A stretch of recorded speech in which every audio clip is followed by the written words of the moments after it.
In April of 1947, 16 men boarded two buses in Washington, D.C. to test a recent Supreme Court ruling that outlaws segregated buses, one Greyhound and one Trailway. These riders experienced a tremendous amount of resistance and even arrest.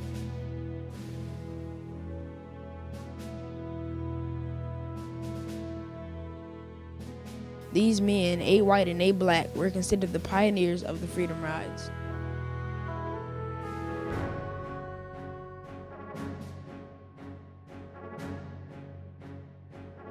The riders would sit in different locations of the bus, refusing to get up. The Freedom Riders would sing songs to keep them from fighting back. The first ride sparked the trail for the next set of Freedom Rides nearly 15 years later.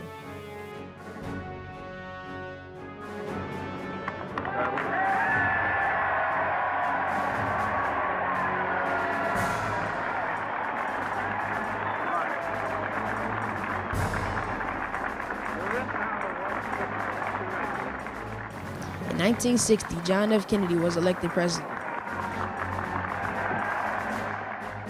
At the time, Kennedy seemed to be more committed to civil rights than his opponent, Richard Nixon.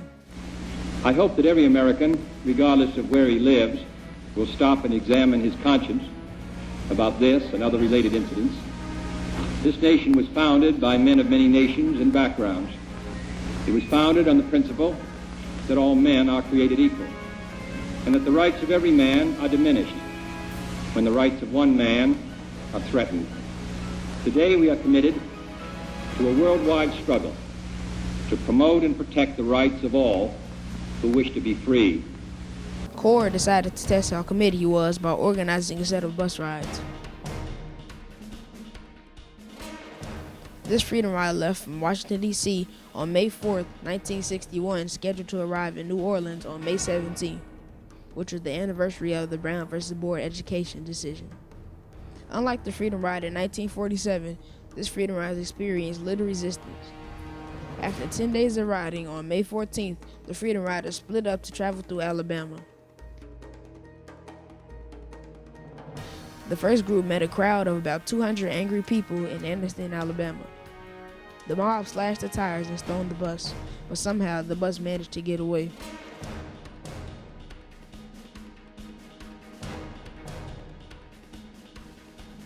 About 6 miles later, the first bus was firebombed and the riders were severely beaten after stopping to change the tires.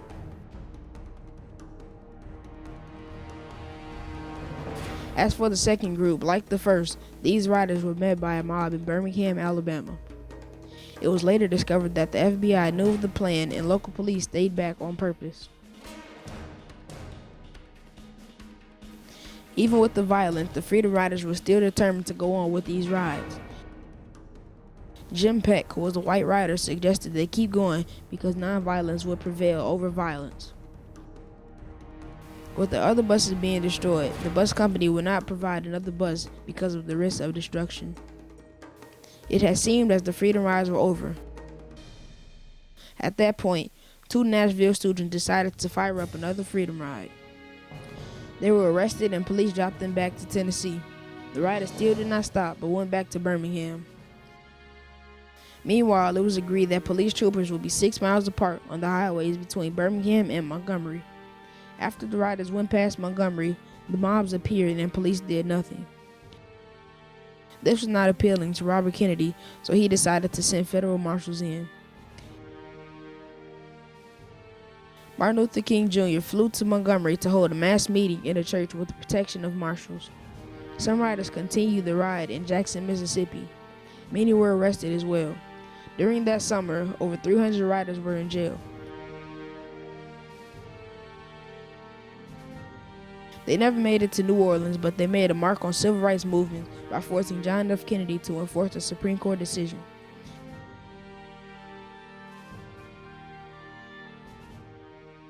In September of 1961, the decision that outlawed segregation within interstate travel was enforced.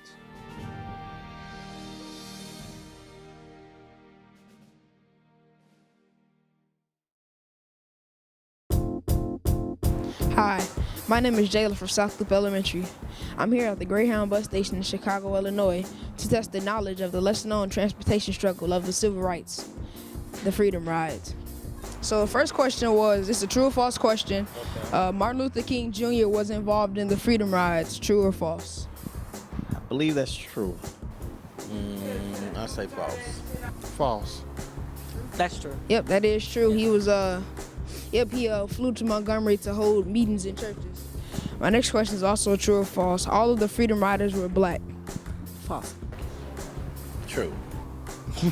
False. That is false. They were both black and white. Okay, so there was an organization called CORE, and the students would join, or the riders would join, and they would organize these types of bus rides. So what does CORE stand for? CORE. Core is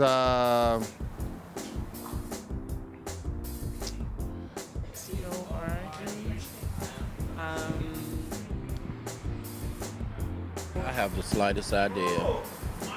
Well, CORE stands for the Congress of Racial Equality. Okay. Yep. Smart as a whip, young man. Okay, my next question is, the riders had protection from Birmingham to A, Anniston, Alabama, B, Montgomery, C, Mobile, Alabama, or none of the above? Mobile, Alabama. Birmingham to Anniston. Montgomery was one of the main, it was the place where they started organizing and getting all their thoughts and their ideas together. Yep, that is right. They had protection from Birmingham, Alabama to Montgomery. My next question is, 1/3 of the riders were Hispanic. True or false? false. True. Oh, I would say true. That's false. They were just white and black. Yep. My next question is, Rosa Parks started the first Freedom Ride. True or false? False. I'll say false. False. False. False. That might be false. Rosa Parks started the boycott for the bus, not the Freedom Ride. But no, Rosa Parks, she started the first boycott against sitting in the back of the bus. That's what she started. Yep, that is right. The first Freedom Ride was in 1947, but Rosa Parks did the boycott, or started the bus boycott in the 50s. And my last question, who was more committed to civil rights, John F. Kennedy or Richard Nixon? Kennedy. John F. Kennedy. John F. Kennedy. In my opinion, neither. But let's just say John F. Kennedy. Yep, John F. Kennedy was more committed to civil rights. Well, that's a nice project. All right. I hope you get like an A+. I know, right? Cool. Congratulations. It's like cold outside and you're out here. In April of 1947, 6 men boarded 2 buses. The Freedom Ride left Washington, D.C. on May 4th, scheduled to leave to arrive.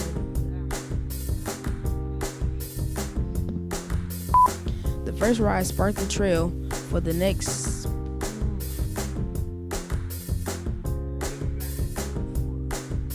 bus rides.